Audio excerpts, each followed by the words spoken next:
Bang, Karena masalah ini teman-teman, Umar bin Hafid sendiri juga di Arab Saudi itu udah di blacklist. Dia nggak bisa masuk Arab Saudi lagi. informasi itu Karena valid, Bang Nasar. pelit informasi itu. Yang berbicara ini bukan hanya orang lain, orang dari keluarga dalam rumahnya dia sendiri yang cerita sama kita, keponakannya. Seperti itu. Berarti saya ulangi ya, Umar bin Hafid sendiri pun di blacklist di Arab Blacklist. Saudi. Assalamualaikum warahmatullahi wabarakatuh. Kali ini saya mau mereaksi video yang judulnya ini ya. Coba kita bacain dulu judulnya. Geger Wali Tarim Pak Umar bin Hafiz dicekal Arab Saudi selamanya. Jadi di dalam video ini ada informasi bahwa Habib Umar katanya sudah tidak boleh lagi masuk ke Arab Saudi, di blacklist atau dicekal selamanya. Benar atau tidak informasi ini? Coba kita simak dulu ya. Nah, ini yang terakhir adalah video di mana seorang pelajar Yaman memberikan informasi penting untuk kita kaum muslimin Indonesia bahwa Nah, ini jadi informasinya dari salah seorang pelajar di Yaman. Seorang pelajar Yaman memberikan informasi penting untuk kita kaum muslimin Indonesia bahwa Pak Umar bin Hafid itu ternyata sudah dicekal masuk ke negara Arab Saudi, saudara. Dan seorang mahasiswa ini atau pelajar ini, beliau dapat informasi dari seorang tentara Yaman yang berpangkat jenderal bintang 2. Coba kita simak teman-teman. Oke, kita simak dulu ya. Assalamualaikum ya ahlu tarim. Yang jawab itu kata mereka Nabi SAW. Dan itu Habib-habibnya mengiklankan. Ini kacau pemikiran ini teman-teman. Makanya apakah Yaman setuju dengan perbuatan itu? Orang Yaman itu gak gila yang begitu-begitu. Mereka tahu ini merusak marwah negara mereka. Ya, karena memang mereka bukan ahlul Yaman ya. Ini memang orang malas. Makanya dengan cara itu mereka cari uang. Orang Yaman sendiri tersinggung. Sulit ditegur. Makanya sekarang teman-teman, apakah Umar bin Hafid masih bisa masuk Saudi? Tidak bisa selamanya, sudah di blacklist.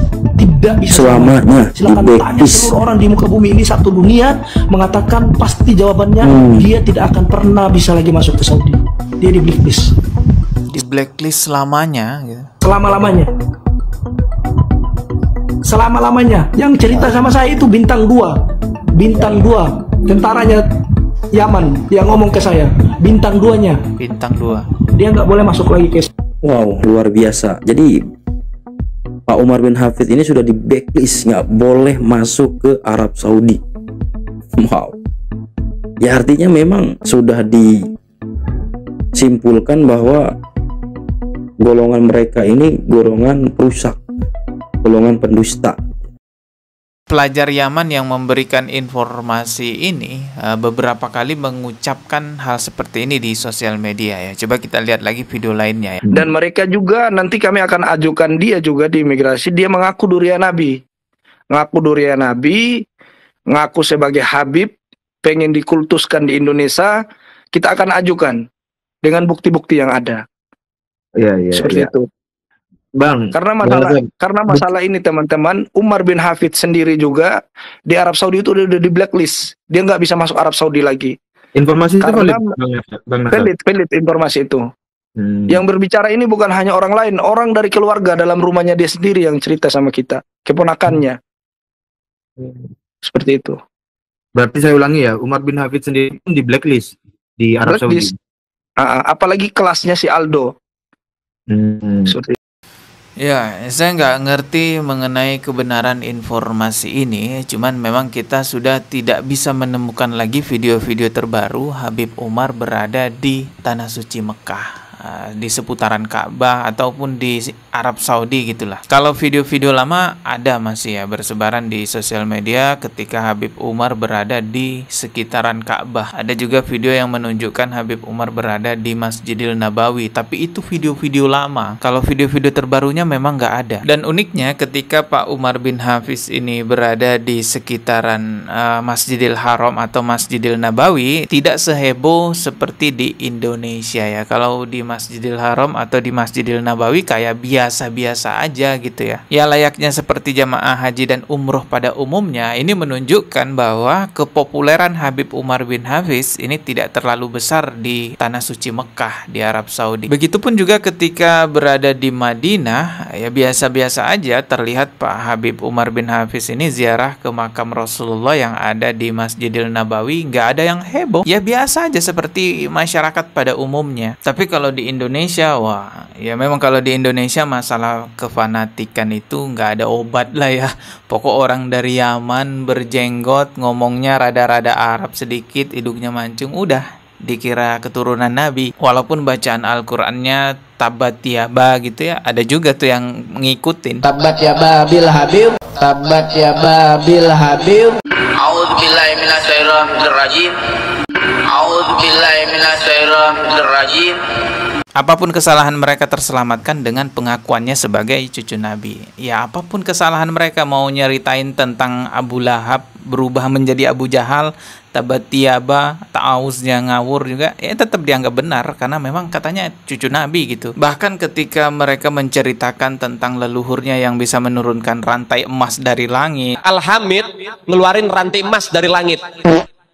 Keramatnya Al-Hamid tuh, keluarin rantai emas dari langit sampai ke bumi. Lagi ngobrol sama kakaknya Al-Muhdhar nih, Syekh Umar Muhdhar. Ayo wahai Syekh Umar Muhdhar, nih lihat keramatannya, nurunin rantai emas dari langit. Menceritakan tentang leluhurnya yang mi'raj bertemu Allah 70 kali dalam satu malam menggunakan kambingnya yang luar biasa. Itu percaya aja pengikutnya karena cucu Nabi katanya. Sejarah hidup beliau diceritakan bahwa Al-Imam Faqihil Muqaddam adalah orang-orang yang besar. Beliau adalah orang-orang yang hebat. Bahkan diceritakan beliau pernah mi'raj, saudara-saudara, bertemu dengan Allah dalam satu hari 70 kali, saudara-saudara. Jadi sengawur apapun, serusak apapun, sekurofat apapun cerita mereka dianggap benar oleh mukibinnya karena bawa-bawa nama Rasulullah Shallallahu Alaihi Wasallam. Seandainya memang benar mereka sebagai cucu Nabi sekalipun, gak ada gunanya juga nasabnya jikalau ajaran mereka menyimpang dari ajaran Islam yang sebenarnya dipenuhi dengan kurofat. Nah, kembali lagi ke pembahasan awal mengenai mahasiswa Indonesia yang ada di Yaman lalu memberikan informasi bahwa Pak Umar bin Hafiz ini katanya sudah di blacklist selamanya dari Arab Saudi. Terlepas benar atau tidak informasi yang disampaikan ini, memang faktanya di Arab Saudi itu tidak mudah seseorang diakui sebagai keturunan Nabi. Dan orang-orang Arab Saudi itu juga tidak terlalu fanatik kepada siapapun yang ngaku-ngaku punya nasab ini, punya nasab itu. Coba dengarkan nih video berikut ini. قال من بطأ به عمله لا يسرع به نسبه لأنه من نسل النبي ولأنه متبع للنبي لكن الذي خالف النبي ولو كان من آل بيت النبي سيلحق بأبا لهب لا ولن ينفع قرابته لن تنفع قرابته لأن النبي قال والله لو سرقت فاطمة بنت محمد لقطعت يدها لن يمنع قرابتها لرسول الله وهي بضعة رسول الله قطع اليد. وأعجبني أحد المشايخ اليمنيين يقول لو كان الدين بالنسب لا أسلم أبا لهب وكفر بلال لكن الدين بالاتباع أي ذلك رفض. إن أبا بلال وأبو جهل وأبو لهب ماذا كانوا يقولون؟ هذا الرجل يريد أن يسوينا بعبيدنا فتركوا الدين كبرياء كبرياء. والآن هؤلاء الذين يكذبون على آل بيت نبينا الأطهار كبرياء. يقول لك يا أخي نحن الأقطاب نسل النبي تتركنا وتسمع الوهابية والنواصب. لا يا أخي من أنت؟ يا أخي إذا خالفت الكتاب والسنة ما عليك تعويل ما عليك معول. أنا أتبع من يتبع الدليل. الله قال فاسألوا أهل الذكر ما قال فاسألوا أهل البيت. Statementnya yang sangat bombastis itu ketika orang Arab Saudi ini mengatakan jika agama Islam ini mengikuti nasab maka seharusnya Abu Jahal dan Abu Lahab akan selamat.